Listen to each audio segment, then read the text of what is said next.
Hello, Vibers, and welcome to the Vibe with Kai podcast. It's your boy, Kai. Today, I'll be speaking once again with my good friend. I'm going to call you my friend now because it's official. My good friend, licensed mental health counselor, and the founder of Healthy Minds and More Counseling, Chelsea Macarone, will be answering some of the most common questions that people have for therapists. We're going to go through. We did this, what was it, last month?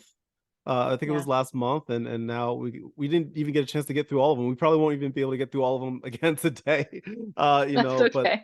I know, but that just means that you're gonna have to come back, and like that's the fun part. Yeah. Yeah, we'll So do yeah, it so we're going again. to be talking with Chelsea, going over those questions. But before we get to our guest today, don't forget, if you are a fan of this podcast, you can get even more exclusive content on the Vibe with Kai Patreon, especially if you're into having insightful discussions surrounding mental health, good vibes, positive energy. Simply click the link in the description of this podcast and subscribe to the Vibe with Kai on Patreon. It's only $1 per month. That's it, $1 per month, and you're going to get all of that stuff plus a little sneak peek behind the scenes look at my life with all the stuff that I don't post publicly. It's kind of like a safe space for me, so I put it on there. So you can subscribe today, $1 per month. All right, but enough about me. Let's talk about our guest today. Some of you might know her already, but let me introduce you to people that don't know who this wonderful person is. Chelsea Macarone became a licensed mental health counselor in 2016 and has worked with individuals who have had a variety of areas for improvement and growth, including but not limited to depression, anxiety, marital relationship concerns, parenting problems, low self esteem, codependency, and much, much more. Chelsea has an eclectic therapy style where she utilizes interventions, techniques, and theory to best suit her clients in a way that speaks their language. She tends to gravitate towards person centered and solution focused modalities. That's the one I always struggle. That word modality is the struggle on that one last time too. She believes in holistic wellness and health and has a warm approach to her clients. She tends to view the therapeutic relationship as helping her clients guide and navigate their journey. She is also the author of Kick Anxiety to the Curb, a series of mental health workbooks that are now available on Amazon. I'm going to have a link to that as well in the description of this. Hi, Chelsea. How are you? Welcome back. Hey, I'm good. Thanks for having me back. I love Of our little course. Q&As. This I is great. know. I know you're not sick and tired of me yet. I'm not actually, I've been utilizing our little link and our little Yeah. podcast to new clients who've never done therapy Yeah. before, and I've just Oh, been I love sending it. it their way, and they love it. They Yeah. love Oh, it. that's Yeah. amazing. That's amazing. Well, that makes me happy. That warms my heart, and I really love bringing people like you on, and you specifically because I always tell people I'm not a mental health professional, nor do I pretend to be one, right? So I always love using my platform to bring in people that have this insight and this knowledge that I could never provide because I'm not educated in it. I only know my own personal journey, my own little personal mental health adventure that I share with everybody. So I love bringing people like you on because you are able to spread some knowledge and help as many people as we can. So I'm so glad that you're here. Thank you for taking time. Of course, of course. Thank you so much Awesome. for having me. Of course, of course. So, all right, let's get into it. So, we have a couple questions, my friends, that were sent in by listeners and watchers just like you, and we're going to go through some of them today, and with Chelsea, who's an expert in this field. So, let's start with this first question. How often do I need to attend therapy? Well, that's I mean, I feel like that's like a loaded question, but Yeah, it right. really depends on like you and your therapist. Mm, And also your journey with your therapist. So I have some clients that meet with me twice a week. I have some clients that meet with me once a week, bi-weekly, once a month for check-ins. Depending on what your presenting problem is, there's 3 times a week. There's this thing called intensive outpatient treatment, and that's mhm. actually 9 hours a week of group therapy. Wow. So it just really depends on what you're doing and what you're Right, going for and that right. whole thing. And how do you determine this? Like, how do you talk this through with your client? Is it something like you kind of meet halfway, like meet in the middle, like see what their expectations are along with your suggestions? Like, how do you usually determine this? So when you're talking about like a private practice outpatient setting like myself, like outpatient meaning you don't live there. Hmm. Right. um, you know, uh, You do kind of work through it with your therapist. So I used to have this one client that would see me once a week, which is pretty standard for therapy, Hmm. especially at the beginning because you're still building rapport, you're still getting to know each other. Um, Building trust, so on and so forth. But what ended up happening is she wanted family sessions. And so we started doing one individual session a week. And then the second session for the week was a family session. And Oh so wow. she personally was seeing me twice a week. And then we would just like bring on her family to kind of add on. And then once we started to accomplish the goals she wanted there, we started to bring the family sessions bi-weekly, and she Mm. continued to see me weekly. So it really just depends, and collaborating with your therapist depending on your needs, your treatment goals, and then back to that question that we talked about last time, insurance, because sometimes your Yeah. insurance won't cover more. Yes. Sometimes the insurance just dictates your care. Right. Um, if you're going like inpatient treatment, so like let's just say you're struggling with an eating disorder or substance abuse or things like that, you might actually go to a place that you live there for like 30 days and Right. you're doing therapy all day every day. So it just Right. really depends on what your problem is, what you want to work on, and what kind of therapy you're looking for. Absolutely. And for those of you that are curious about what she's mentioning here, what she's alluding to in regards to the insurance side of things, go watch the previous podcast that we did together. I'm going to link that down in the description as well. Watch that because we go into detail about the insurance aspect of it because there are some really good questions that came from that as well. So go check that out. This next question is is one that always I remember when I first started going to therapy. This is actually one of the first questions that I had asked. Um, how long will it take for me to see progress in my therapy? I feel like we touched on this last time a A little little bit bit, yeah. too. Mm-hmm. I think it just again depends. I've had some clients where like in 3 sessions they felt that they attained their goals Mm-hmm. because it wasn't, like there was no psychosis, like it Right. wasn't like a big deep-seated thing.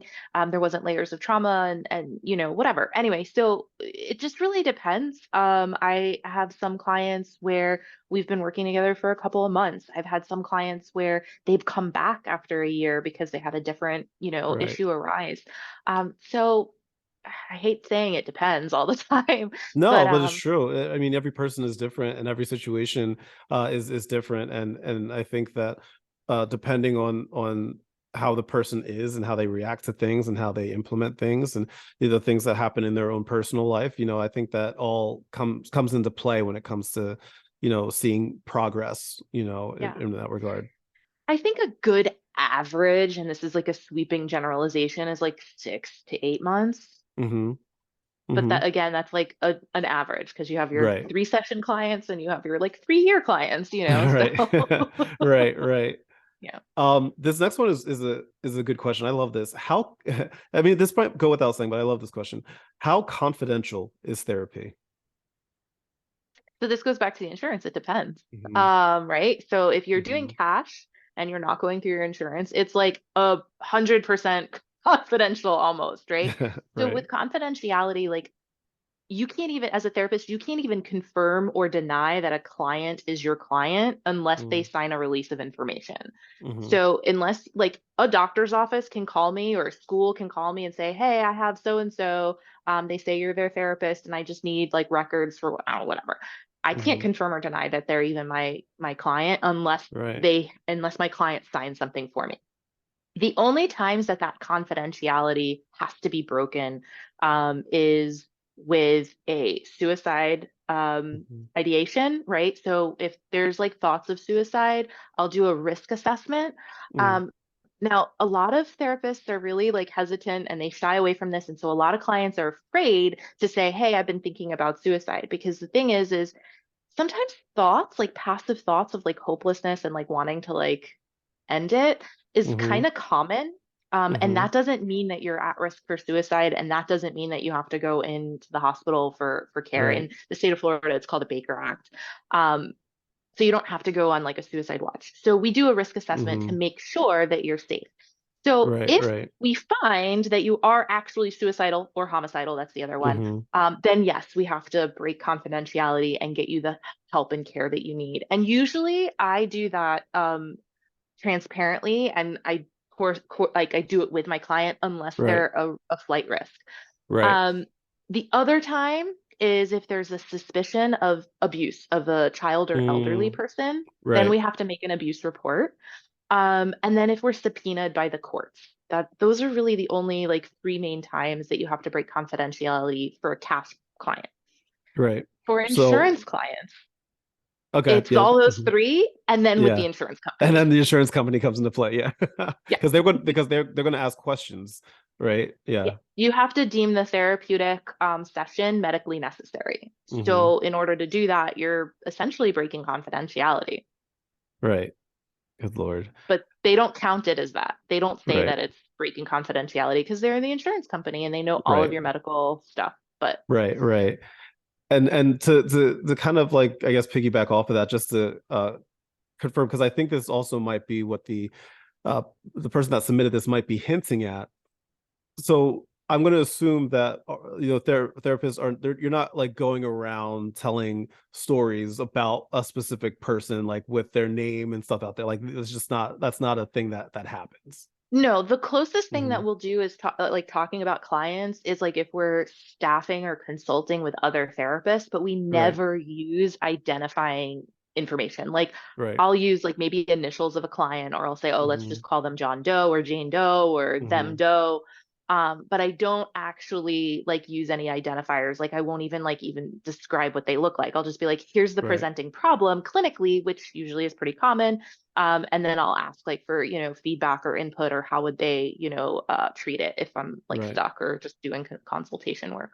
Right. Right. No, that I think it's surprising. There's a lot of people that I've spoken with over the past year or so that have said to me, I don't know if I trust therapists. I feel like they're just going to put my business out there and that I don't know how much I can tell them and things like that. Is that a common thing that you hear and see? Yes, it is common. And here's the thing, like people, like therapists are people too. And Hmm. so not every therapist is 100% confidential, So Hmm. you might hear, like we actually had this problem at the agency where a client overheard therapists talking about other clients. Oh, wow. And there was no identifying information, but they just didn't Hmm. like hearing that. And so, if you have an experience like that, of course, you're not going to trust Right. therapists as a whole. However, what I will say to that is recognize therapists are people. And so, you have Hmm. plenty of good people in this world, you have plenty of good therapists in this world. Just because there might be one bad apple doesn't mean that all of them are the same. Right. And Right. so I think that it's really important that you find a therapist where in the first session, just as they're quote unquote interviewing you, because they are doing a clinical interview, that you're interviewing them too. You're seeing how comfortable Mm. can you feel with them? How warm and inviting are they? Yes, the initial intake is very like intrusive, but like you also want to feel comfortable with them, Right. even though therapy is uncomfortable. So a good therapist is really going to build trust and rapport right off the bat. Like you Right. can do a free 15-minute consultation call with most therapists, and you'll get a pretty good feel about them in that consult call. Right, right, right. I love that was a good question. I'm glad that was submitted. This next one, we kind of talked a little bit about like the insurance side and like the financial side, but and I can't remember if we went into detail about this, but the person asked this question: how can I manage to pay for therapy if I know I can't afford it? Um, okay. So I'm not a financial advisor by any Hmm. means, but what I will say is you will find a way to afford things that you prioritize. Hmm. So people who say, "Oh, I can't afford therapy," but are you still buying alcohol, like, celebratory Right, drinks at happy hour after work? right, right. Are you buying that purse? Are you going out to dinner? You know what I mean? So like, Hmm. so there's that side of things. The other side of things from like a systems like perspective, maybe look into, a community mental health program. Hmm. They might have sliding scale opportunities. I know we have a university here nearby that has like, students, like psychology students that can Hmm. do therapy. I don't want to sound like rude, but like you kind of almost get what you pay for sometimes. Sorry, Sure. therapists. No, but Um, it's true. It's true. Yeah. Hmm. I Hmm. mean, you're not going to get a seasoned therapist that has been doing this for 5, 10, 15 years if you're looking for therapy on a budget. Hmm. Um, Mm-hmm. So I think that sit down with your family or your partner or yourself and like look over your budget and And see where you find a can way. trim some of the Mm-hmm. fat and find the Mm-hmm. way. If you Yeah, need therapy, go out and get it. absolutely. Absolutely. This next question states, is it okay to communicate with my therapist between sessions? It depends on your therapist. Mm-hmm. So there are some therapists out there that have really like strong, clear boundaries, like, schedule on my scheduler, call the office, to schedule an intake, kind of like a doctor's office. I Mm-hmm. know some therapists that are starting to pop up, myself included, that offer more of like a concierge style Mm-hmm. therapy, where if you need to chat, I don't know about the other therapists, I say, shoot me a text, say, hey, can you get on a call Right. today? And I say text because if I'm in session and it rings, I'm not going to answer it and then it's going to get Mm-hmm. lost. But if it's a text, it Right. stays unread and I can, whatever. Right. So I open that door. I have that open door policy. So is it okay? Absolutely. Ask your therapist on the initial consultation call or when you're booking an appointment or your first session, even, and ask them, how do I reach you in between appointments? Don't ask if Mm-hmm. it's okay. How do I reach you? Right. Um, because even if it's like one of those like doctor officey practices, they'll say, oh, Mm-hmm. here's an email you can email. This is a HIPAA compliant Mm. email or whatever, and they'll let Right. you know the best way. Right, right. Okay. That's a good one. Like I know for my therapist, we have like the system that we use to like book the appointments and stuff like that. It within that system is like a chat feature, right? So, whenever we're in between sessions, like I'm able to, if I wanted to, send her a message, saying whatever I need to say, and then, she'll get back to me whenever she can. Yeah. I utilize a platform like a HIPAA compliant phone that does Hmm. the same thing. Yeah, Hmm. yeah, yeah. I love that. Um, can It's good I for those be? introverts. I know. Oh my God, no, you have no It idea. I'm really just like, is. oh, It is. it's Sorry, I like didn't the mean to best cut you thing. off, No, you're but it is fine. It's so it's good for the true. introverted Oh client. my Yeah. God, it made my day legit.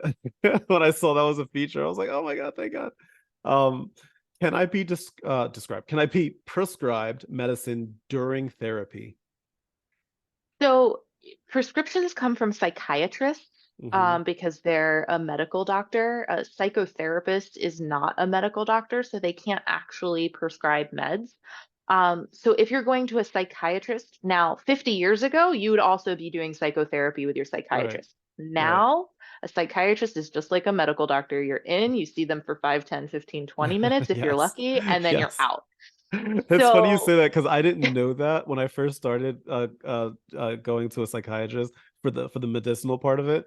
And so I was thinking, honestly, when I went into that session, that it was going to be similar to my session with my therapist. It was not. That meeting was 7 to 10 minutes tops, like tops. And mhm, anytime that I have to go back, it's now even shorter. Like we'll catch up on some things, and she'll get the information that she needs, and then for me personally, and then it's in and out, in and out. mhm, I feel like it's a drive through in a weird way. mhm.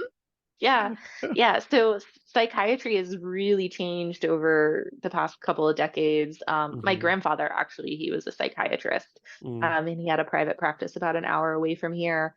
And he would tell me, he would have like full-blown psychotherapy appointments with clients, and he kept telling me, "Why don't you become a psychiatrist?" And I kept telling him, "It's not what it used to be. Right, You can't do therapy with your clients anymore. right, Thank you, right. managed care." Can you take a second and just talk about how a psychologist will communicate with a psychiatrist in regards to a patient?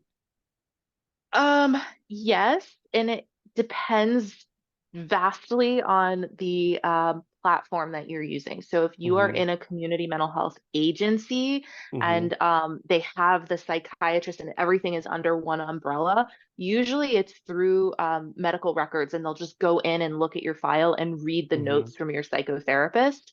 When it's a private practice kind of setting, it really depends on your treatment team, right? Hmm. So, for example, I have some clients that are on prescribe medication from their psychiatrist, and I've never once heard from their psychiatrist. They don't Right. use a wraparound model. Right. Um, so obviously you have to sign the release with your psychiatrist and sign the release with your psychotherapist, and then they can talk. But Exchange it's that information. Yeah. right, but it's also not a billable service, which is probably Hmm. why a lot of people don't do that. So Right. there are some private practices that might work with a psychiatrist, Hmm. and that they have that. I personally believe in a wraparound model. I believe in working with the community. So I'll always tell my clients, like, listen, sign the release. This way, if your psychiatrist ever calls me, I can speak to them Right. without having to call you, blah, blah, blah. Right. But I haven't really run into that yet, Right. Right. unfortunately. Hmm. I think that's a good question. I'm glad that was Mhm. asked. That was a Um, really good what's the difference between a therapist, a coach, and a counselor? Okay, so a therapist and a counselor, I think, are used interchangeably. Right. Like a counselor, like an LPC, which is in other states, down in South Florida, like you have a licensed mental health counselor, a licensed clinical social worker, a licensed marriage and family counselor, and I think those are like the three. They're all the same. They all Right. do the Right. same thing. They all do Right. psychotherapy. So your counselors and your therapist, I believe it's just like interchangeable. A coach is like a life coach. So Hmm. you get like a certificate or something. They don't do psychotherapy. I think that there's a Hmm. lot of great things that can come from a life coach. I think that there's a lot of really, really good life coaches out there, but they're Right. not doing psychotherapy. So they're not trained on the DSM, which is the Diagnostic Statistical Manual. That's Hmm. basically where we get all our diagnoses from. Right. Right. Um, yeah, so it's not a medical model at all. Hmm. Psychotherapy is a medical model. Got it. That makes sense. That's a good question too. Yeah. This this next question is probably my favorite question that I've ever received here, and I can't wait to ask you this. I've been thinking about this all day. Are you ready? Okay, I'm excited. I'm ready. I'm holding on. You can't see because it's, video. Do I have to lay on a couch when I'm in therapy? The only time you would have to lay on a couch when you're in therapy is if you're seeing a Freudian therapist in 1950. No, It's funny because like usually when people think, even like to this day, when people think of therapy, like the first thing that comes into their head is like, okay, I'm gonna lay down on this couch and just say my feelings to a therapist who's sitting there with their notebook and just with yeah, their legs crossed and sitting in a chair watching you lay down as you stare at the yeah. ceiling and talk. But I really love that question because Yeah. that's the way media, like even now, you still watch a Hmm. movie and somebody's laying on a couch, like Yes. still. You Google something, you Google therapy on Uh-huh. Google Images, and what pops up? Yeah. Some guy on a couch, right? Um, Yeah. yeah, no, I think there are some therapists that still utilize that. It's really good for free association. I think it's really good for not feeling like judged and, spectated and stuff. Like I think it can be Right. used. I've never actually used that. Hmm. But yeah, I don't know. But no, I you do would. not have to. My on my next therapy session on Monday, I'm like it's all virtual, but I'm gonna set up my camera and I'm just gonna lay down on my couch and just see what she says. She's like, what are you doing? I It's just want to funny see. that you say that. I have a client that lays in bed while we meet. Oh my God, like as in like late like laying down. Like lays down. Yeah, I mean it's a teenager, so Yeah. Oh, okay. You're saying I shouldn't do that. I mean, you can. You totally I'll fall can. asleep. I will I fall allow asleep. it. I'm like, whatever, whatever makes you comfortable. That's I one of the nice things will about 100% virtual. fall asleep. Like I'll be halfway through and I'll just be like, I'm gonna take a nap. I'll talk to you in 20 minutes. No, I think Oh you my should do it. God. You should say, I'm channeling the inner I Freudian. know. I just want to see her face. I just like when she's like, what, wait, what? Okay. I just want to see if she like Happening. says anything or if she's just like, all right, I guess this is what we're She'll doing. probably roll with it. Probably, most likely. This is a good question too. Do I have to talk about things that make me uncomfortable? So these have to questions. So that to Mhm. me just is like there's so much all or nothing thinking, have Yeah. to, like must, like all that. You don't have to do anything. I mean, it's your Hmm. copay, it's your money, it's like your Hmm. time, like do what you want. Right. But if you're not talking about things that are making you uncomfortable, then what are you doing? Hmm. what are you doing in therapy? Because therapy Hmm. isn't to just sit there and like, no offense, like, can I curse? Shoot the shit? Yeah, of course. Oh Am I my saying God. that? Yeah. Okay. Hmm. Yeah, Yeah, you're not absolutely. here to shoot the shit. Like that's Yeah. what me and Kai are doing. We shoot the That's shit, but that's no, the curse word you're going with. I thought it was going to be way worse than that. very. um, next time we'll have cocktails. We'll do like Q&A Yes. with Oh my cocktails. God. Could you imagine? And I'm gonna lay down on my couch as we're doing it. Be like a cocktail therapy session. It's gonna be I great. love it. Oh man. So many therapists are cringing right now. I know they're like, what is happening here? No. Oh, damn it. I'm pretty sure, Um, I'm pretty sure like they're probably I know they're laughing too. Like because I feel like if there's one thing I've learned about therapists is I've had the pleasure of speaking with a lot of them because of my platform, and a lot of them like have reached out to me, and a lot of therapists have a really cool sense of humor. I've realized, like, thankfully, because like I've always been scared because like my whole platform, it surrounds mental health, but it's talking about like a very dark thing that affects a lot of people, when I talk about ADHD and depression, anxiety, introversion, like all this stuff. And I try to add levity to it. I try to make find humor in it because that's how I cope just with things in general. And I try to use that when I put stuff out there. And it's always been scary, to put that kind of stuff out there because it's easy for people sometimes to like take it the wrong way or be offended or anything like that, which I yeah. totally understand. But I've been very fortunate that a lot of therapists that and mental health professionals have reached out, and I've had conversations with that just have a good sense of humor, which is nice. Yeah, I think part of that is attraction, right? Because you are Hmm. humorous and you are like, warm and inviting and funny. So I think you Oh, attract that. go on. No, yeah, I'm kidding. yeah. I'm So kidding. all those things, No. but seriously though, so I think you're attracting those types of individuals. Because I find, and sorry, therapist, but I find like you have one end of the spectrum. You have like Mm, these like really humorous, like funny therapists because that's how they have to deal with a lot of the heavy shit hmm. that they're hearing. And then you have the ones that like take their job so Very seriously seriously. and they're Hmm. so like analytical and like they're so in their head and like they're so cerebral and Yeah. exhausting. Yeah. I mean, Yeah. just going to school with these types. So yeah, I mean, I think you find like there's no like in between. Hmm. So Hmm. I think you just attract the I former. find it I find it funny that there's a lot of therapists and mental health professionals that are using these platforms, that are using TikTok and Instagram and Facebook and YouTube, all these platforms to spread their insight with a lot of people, and you included, and I always found that very, very interesting because I didn't know that was a thing that existed, that people really do use these platforms to help as many people as they can. Yeah, I didn't know it until recently either. Hmm. And I think part of the reason that I didn't know about it until recently is because our code of ethics, like, can we? Mm. Like, because the Right. internet didn't Right. exist when they developed it. But Right. yeah, there's a lot of like really cool therapists out there, a few very humorous ones that I follow Yes. on social media as well. But Hmm. yet the humor is driving the message home, and I Yes. love it. I Yes. think it's so Yes. great. And it makes it relatable too. I think that that's the part that I always, remind myself, like let's just make it relatable to people and validate their feelings, ultimately is what I Yeah. try to do. And I tell people all the time, whenever I make these videos, I never punch down. A lot of it is usually self-deprecating, and I also never talk about things that I don't personally have, right? So I'm diagnosed ADHD, generalized anxiety, and severe depression. Like those are my things. So I usually stick with those lanes. So like you'll never see me like make a video about like OCD or like or bipolar. Like I'll never make videos about that because that's just not like I don't have an understanding of that, so Yeah. I don't feel comfortable making humorous stuff off of that. Yeah. That makes Mhm. sense. That makes Mhm. sense. Yeah.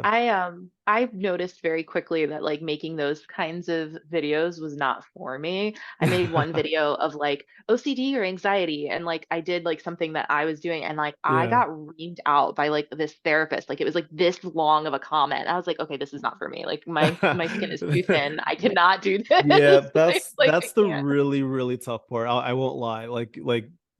Not just in mental health in general, but just being like a social media like content creator, people are always gonna put out their opinion. They're always going to give you your opinion, and not everybody's going to like you. And I learned that a couple years ago, and like I'm good with it now. But like sometimes, people will legitimately get really, really, really, really upset with you about things like 99% of the audience will be okay with, but that one person will not. Even today, today is we're recording this on Harry Potter Day, right? And Harry Potter has become like a controversial subject because of its author, J.K. Rowling, right? Understandably so. And I so, don't know. but I like, don't know the reference. yeah, it's a whole thing with, especially Okay, it's we'll it's talk about awful. it Yeah. later, I guess. Yeah, yeah, she's not a great person. We'll say that. Yeah, I know. But obviously a lot of people, including myself, are in love with the Harry Potter series, and always have been. And today is Harry Potter Day, and like I'm wearing my Slytherin shirt, which is a house in Harry Potter, and a lot of people celebrate it. And I put up a post today, and it was 99% of the people were perfectly fine, but like there was a couple people that's like, how dare you? You're a terrible person for supporting, this book, this art, because of the author. And like it's a tough thing to navigate. Mhm. You and I are gonna have to do another one on cancel culture. Oh, I have thoughts. Me too. I have thoughts. We'll do Yeah. another one on Yeah. cancel culture. Because this it's not the first time that because I've been like holding off on it. So like I'm like, I'll talk about it when I'm like, when I think I'm ready, but I don't know if I'm ready yet. Okay. Because I All right, have you my let me I know have my when you're thoughts. ready. I Yeah. have another therapist that would Yeah. love to join us, and if you want to do Oh like, yeah. I hate to say Absolutely. like this, not in a perverse way, but like a three-way. Um, we could do like a little three-way and talk about it because she has such an amazing Hmm. view on it, and she Right. articulates herself so I well. would I would actually I would love that, right? And probably the approach I would take is I would probably hold back on my opinion too much and just interview and understand. Wait, hold on. Sorry. My my speaker went out. Hold on. My speaker went out. Hold on. Hold on. Can you hear me? Yes, can you hear me? This is live podcasting. This is what happens. Hold on. No. Hold on. Live podcasting. Look at this.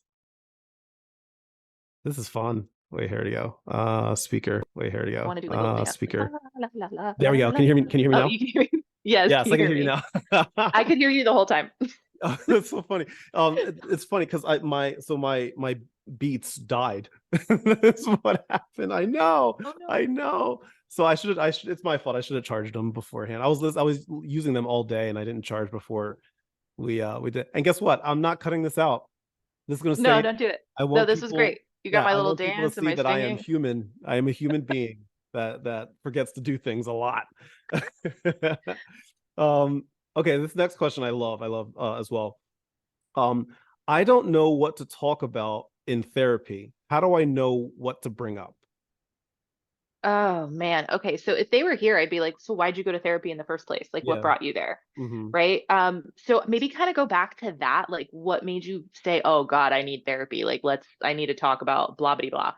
Hmm. So go back to like the initial reason. Now, if you've, I don't know, like how long have you been in therapy? So like if you've been in Right. therapy for a really long time and now both you and your therapist are like dee dee dee dee dee, Hmm. um, then maybe it's time to end therapy. Hmm. But again, it depends, right? Because is it just you being afraid to express? Maybe your therapist is not as experienced to ask those probing questions, those difficult questions. So Right. there's a lot of variables that I don't have the answer to really like give you a correct answer, but Hmm. kind of figure out some of the reason why you don't know what to talk about Right. first. Right. Um, does prescribed medicine always work? So I'm like a holistic therapist. So you Hmm. guys are asking the wrong person. I'm gonna go with no. I'm gonna go with Mhm. the fact that we're like over prescribing our Which population. is another topic I Um, would love to speak to people about. I want to get some insight there too. yeah, we can totally talk about that. Hmm. Yeah, I think we're over prescribing. I think Big Pharma has like deep pocket, like whatever. Call me a Hmm. conspiracy theorist. I don't care. But and that's another reason why therapy is political, right? Because it's Mm, like we care about how we're treating our clients and our populace and whatever. Anyway, so Yeah, so the prescription medication, no, I don't think it always works. It's not the same as like running a blood test and saying you are low on insulin. Here's your insulin. Right. Like it's Right. like all subjective and like based on client report. And if your client's not reporting, or patient report, whatever, but if they're not reporting accurately or they don't have enough insight, like it's just like trial and error. Let's pump you through full of drugs and see what works. No offense, Kai, I know that you have Oh, some scripts, but oh no. Listen, I tell people all the time, I will never be like like a cheerleader, like as in like you need to do this or you're not going to yeah, be able to get the help that you need. mhm, It's something that just happens to work for me, right? And right, I always want to make sure that people understand that because like what works for me may not work for everybody. What I feel gets me through the day may not be the correct path for another person, which is why I always say to people, talk to a mental health professional. They're going to be able to help guide you and give you the tools, whatever they may be. So whether it's medicinal, whether it's deep breathing, whether it's exercise, whatever it may be, they're going to be able to give you this insight and this plan that is made specifically for you. yeah. And so like for me, like I just happened to speak with a therapist that and we put together a plan. And I was reluctant at first. I was like, I don't know if I want to put, this in my body, this kind of thing. And then I ended up, getting a second and third opinion. And I ended up also speaking with other people, like peers of mine that were on, similar medicines and dosages. And I'm like, okay, I'm gonna give it a shot, Yeah. and all of that. So I always tell people like talk with a mental health professional, get a second, third opinion if you want, and then go from there. And that's kind of what I want to like use you as an example for Mhm. too. Like I kind of commend you. Like I think if you're going to do medication, Kai, you're doing it the right way. You're in therapy too. I think Yes, a lot of yes. people look for, you know, psychotropic or, whatever medications for whatever illness you're dealing with as like a band-aid to fix it and then Mm, not do the emotional work. And mhm. so if you're looking for an SSRI or like medication for depression or anxiety or whatever, like you also need to be doing the therapeutic work because really it's Yes. just adjusting your symptomology and like making you feel better, but you're not actually going beneath the surface and seeing like, well, where is that anxiety coming Yes. from? There are people who do have, the neurotransmitters and like just like really need like because the chemical imbalance. But I Mhm. think that the population that has that problem are a lot smaller than the people who have anxiety due to stinking thinking. Stinking Right. thinking is a Mhm. terminology that we Mhm. Do you hear my cat, by the way? I don't know if it came use. through. What do you need, bud? You need something? I love you, but not right now. Okay. Can you wait? I love you. Thank you. I have full on conversations with my cats, by the way. Full on adult human conversations. And I swear my cats answer me. They really do. They Mhm. understand what I'm saying. Yeah, I do too, and I've modeled that for my 2-year-old, and now she does it. Like I watched her tell the cat to like get off the counter, like full blown, like get like in toddler talk, but like That's basically so get off the funny. counter, and the cat didn't get off the counter. She was sitting on the counter, so she's like, "Okay, you're Yeah. not gonna get off." I'm pushed the cat off the counter. I'm like, "Oh man, she Oh my definitely has god. heard me say get That's off so the counter. funny. I need you to get off the counter right now, please. Cats aren't supposed to be on the counter. That's where we Some keep our food. This is unsanitary." that's literally me almost every single day. Um so the last two questions that I have here have to do with some specific things that they want to get your insight on. The first of which is depression. And the question is, what are some healthy coping mechanisms for depression? Oh man. So depression's really hard because Hmm. the weight of whether it be the phone to call a friend, Hmm. whether it be the car keys to like get out of the house, Hmm. the weight of those things are like 1,000 pounds. Right. And depression kind of gets in the way of putting your feet in motion, if you Hmm. will. So what I like to tell my clients who struggle with depression, it kind of ebbs and flows. You're not like constantly in a state of Right. depression unless you have dysthymia, but you always kind of ebb and flow in and out of it. And so when Yes. you're feeling good and when you're feeling uplifted, I think there's like a couple of things that you can do. Number one, I like to create like a list of things that fill your cup, things Mm, that add fuel to your fire, things that right. make you feel good, like healthy coping skills, if you will. Mm-hmm. Add those like written down on a list, put them on popsicle sticks so you can draw one when you're feeling sad and just pull it out and be like, Yeah. this is what I'm doing. Because you can't make decisions when you're sad. You Right. can't, what Right. do I want to eat? Like you just can't. You're so heavy. Yes. So I say when you're feeling good, put down a list, write it down, spin the wheel, pull the popsicle stick, I don't care, whatever, so that you don't have to make another decision. Mm-hmm. That's one thing. And then when you're also feeling good, fill your cup. Do things that Mm-hmm. fuel you. Do things that make you feel good. Do things that add to you. Right. So that maybe when you do kind of hit that depressed state a little bit, it's not as heavy, it's not as drastic because you kind of filled your cup. Um, Mm-hmm. with depression, you want to fight it naturally with serotonin and dopamine. So do Mm-hmm. things that uplift your serotonin and dopamine. Have Right. sex, go to the gym, go for a run, pet the cat, like whatever. But In that like do order. things. In that order specifically. But yeah, I mean, do things that are dopamine inducing, serotonin inducing. Um, check your diet. You want to stay away from high sugary, high carb diets. Mm, Why? Because it spikes your insulin and then drops, right? So now you're giving yourself a mm. high. And a lot of times when we're depressed, what do we want? The ice cream and Yes. the sappy Yes. movie, right? That's one of my unhealthy coping mechanisms when it comes to stress. I stress eat all the time, and that's something that I'm working on because that's Mhm. that's that's tough for me. Really, really Yeah. tough. Yeah. Hmm. So I always tell people who struggle with depression, nurture your body with your food, fuel your body with your food. You want to Hmm. eat things that aren't going to spike your sugar and then drop your sugar because when your sugar Yes. drops, your mood drops. Right. Um, so I know you're going to hate it, but leafy greens like veggies, I had a salad proteins. today. It was delicious. Yay! Yeah. Yeah. So you can definitely fight the symptoms of depression with Hmm. your activity level and your nutrition for sure. I love it. I love it. And this last one, I think a lot of people can relate to. I love, love, love, love this topic in general because at my job, I speak to my team. I lead a team of about like 12, 15 people. And we talk Yeah. about this specific thing all the time. And I try to help them out. But I would love your insight here. What can I do if I'm struggling with work-life balance? Mm. So I it depends on what the struggle looks like. Like I'm like Mm, really reticent to be like, well, then you got to look at your job, right, like right. whatever. But like, because I do have one client where I keep telling her, you need to quit your job. You just need to quit your Mm, job hmm. because it's a toxic job environment. Sure. But like, obviously, I can't tell her what to do. But in my Right, brain, that's what I'm saying. right, right. Yeah.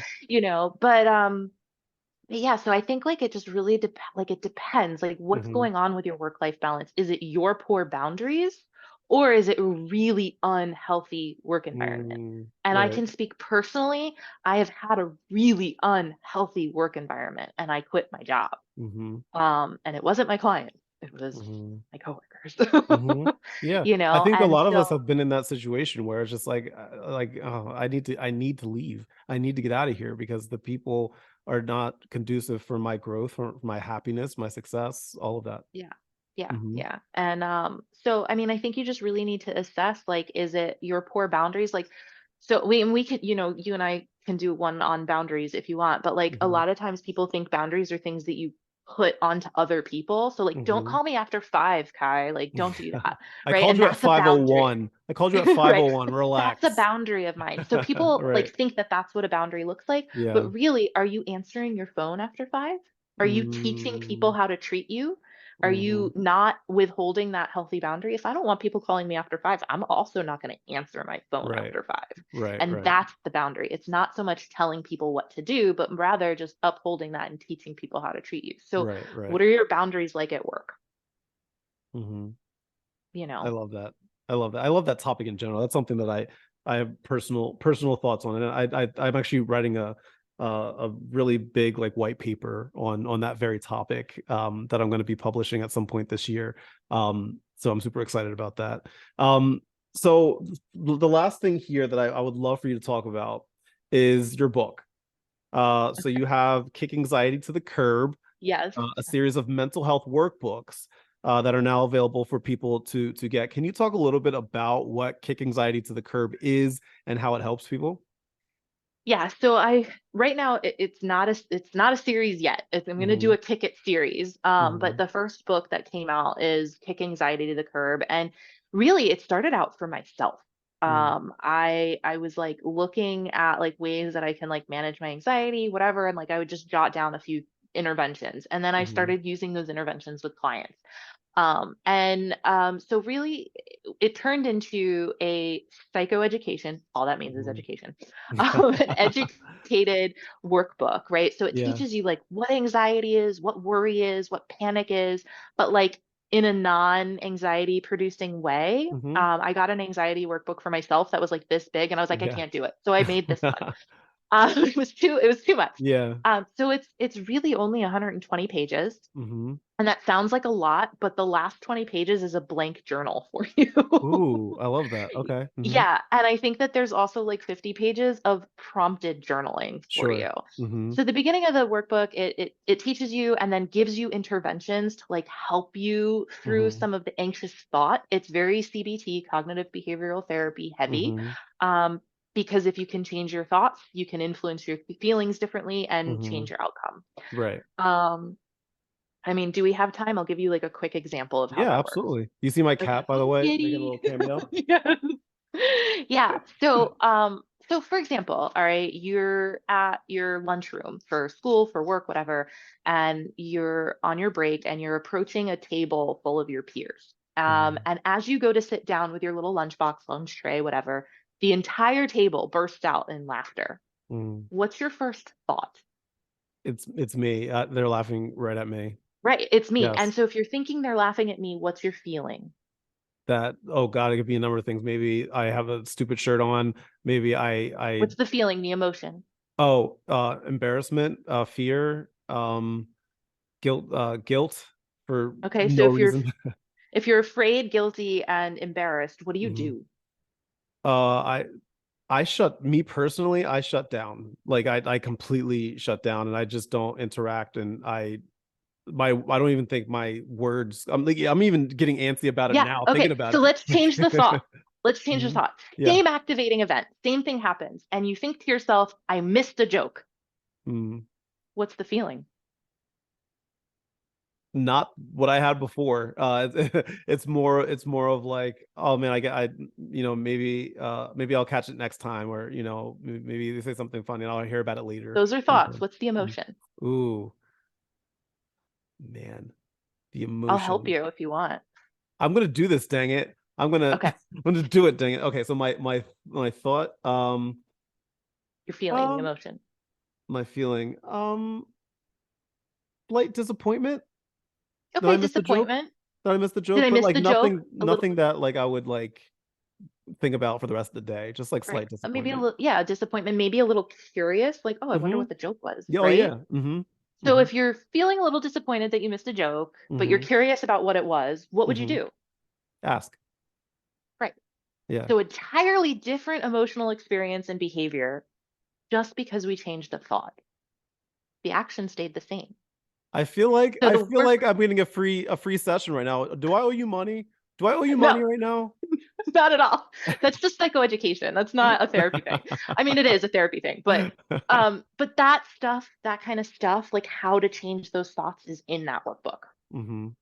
Mm-hmm. I And love that. then it has journaling for you and, writing things, writing prompts, and it has even like a little drawing thing if you're like Yeah. more artsy and you want to draw. So it has like some really cool stuff, but it's not big. You saw it on the last episode. I don't have it at my desk today. Mm-hmm. But yeah, I mean, it's digestible and it's written not like a writer and it's not Mm-hmm. clinically written. It's written the way I talk. Like, hopefully, you can Mm-hmm. kind of hear me as you're reading it. If you know me, Right. you'll be like, oh my God, this sounds just like you. Um, I didn't have an editor. It's not like anything Yeah. fancy, but I figured for the anxious mind, it would be perfect because it's Mm-hmm. digestible and easy and comprehensive. I love that. That's amazing. And then where can people get it? Amazon. Amazon. I love it. Just Amazon. simple. Just go to Amazon. Um, It's going to be right there on the yeah, front. No, I'm kidding. I mean, it's not because I don't pay for like ads or anything yet. Mhm. So I think you'd have to like search like either mental health helper, which is like the Mhm. an author name that I put for it, Mhm. or the actual title, which is Kick Anxiety to the Curb. Mhm. So And I'm working on kick procrastination to the curb, but I'm procrastinating on it. ooh, I see. It's research. You're doing research, is what it was Doing on the research. procrastination. To make Well, I it easier started for it, I was people. working on it every day, and then I got busy and I was like, okay, I have to table this. Story of my life. Story of my Mhm. life. I'm working on like 17 books right now. Like it's that's my ADHD just like out and about, just like waving at people like, hey, it's me. Um, to make it simple for people that are interested, I'm going to include a link for this in the description of this podcast episode. Just click on it and it'll all be right there for you. Chelsea, thank you. Once You're we welcome. gotta schedule our Don't forget next to one. plug Patreon. Oh yeah, oh yeah. Hold on, I got the wrong script. Hold on. I got the Uh-oh. old script. Okay, now here's the new one. Got it. Don't forget, my friends, if you're a fan of this podcast, you can have even more exclusive content on the Vibe with Kai Patreon, especially if you're into having insightful discussions surrounding mental health, good vibes, positive energy. Simply click the link in the description of this podcast and subscribe to the Vibe with Kai on Patreon. How much is it, Chelsea? One $1. dollar. $1 a month.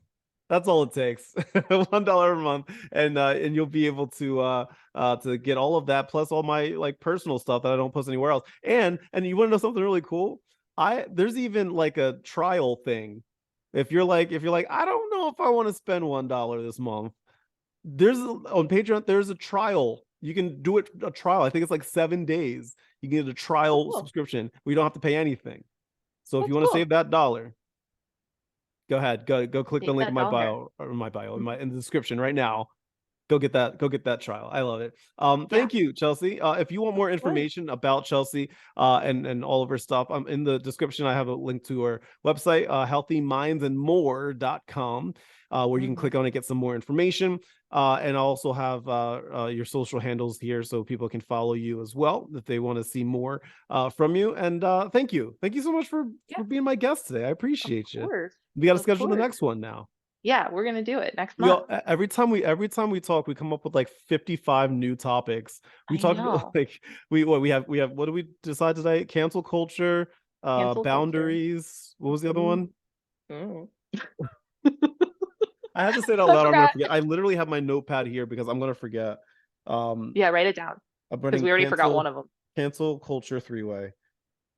Yes. You could put the three-way on the Patreon so more people will get pay that dollar. They'll I be might like, a have to charge three-way, a little what? bit more.